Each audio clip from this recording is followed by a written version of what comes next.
আসসালামু আলাইকুম ভাইয়া আপু, কেমন আছেন? আশা করি ভালো আছেন। আমিও ভালো আছি। আপনারা দোয়া আশীর্বাদে আপনারা আবারও দোয়া করবেন আমি আকবারে যাবার পারি। দেখেন আমার গোলাপ ফুল দুইটা কি সুন্দর সুন্দর গোলাপ ফুল ফুটছে, তো ভালো লাগতেছে।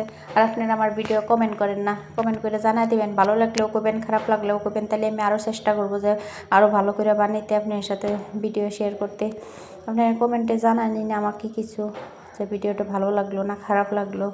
তারপরে জানি যে আমার ঘর তোর মোছা হয়ে যেতেছে গা। মেয়ে মানুষের তো বহুতই কাজ থাকে, সকালে উঠেই কাজে ঢুকে যান লাগে জানি। তারপরে দেখেন আজকে রোদ উঠছে, প্রচুর কাম বাড়ায় গেছে গা, কামের তো সীমাই নেই। রোদ উঠছে আজকে, কতদিন পরে বৃষ্টি পড়তেছে, বৃষ্টির পরে আজকে রোদ উঠছে। মানুষের কত কাজ দেখেন। বাচ্চাদের স্কুল বন্ধ না, ওরা মোবাইলের রাজা হয়ে গেছে গা। তারপরে যে দেন ওরা ভাত খেয়ে দিলাম, বাচ্চা খাওয়া দাওয়া হইলো, আমার কাজটা চললো। আমি যে গাও পাও ধুয়ে আইসা করলাম, এখন আমিও খাওয়া দাওয়া করবো।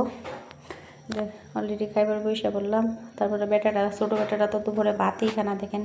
এই যে তারপরে এই যে কী বা একটা বানাই দিয়েছে ওকে, একটা পিঠা বানাই দিলাম আটা দিয়ে। এখন এই যে ওর এইগুলোই ফেভারিট, ও ব্রেক বস্তু খাবো না। এরকম পিঠা সেটা বহুতই ভালো পায় আমার ছোটো বেটাটা। তারপরে জানি যে কত কাপড়, কাজের সীমা নেই। তারপরে কাজ টাজ করে অল্প ঘুমাইছিলাম, ঘুমায় উঠে বসলাম। বহুতই ঘুমায় উঠে বসলে তো খারাপই এটাকে।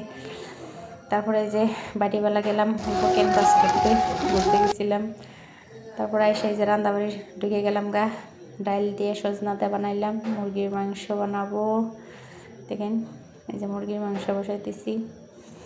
আমার তরকারিটা কেমন, কালারটা কেমন দেখা গেছে আপনারা কমেন্টে জানাইবেন। আর আমার ভিডিওটা লাইক কমেন্ট শেয়ার করবেন আপনারা, আর কমেন্টে জানাই দিবেন কেমন লাগে। আল্লাহ হাফিজ। আমার ভিডিওটা ভালো লাগলে লাইক কমেন্ট শেয়ার করবেন।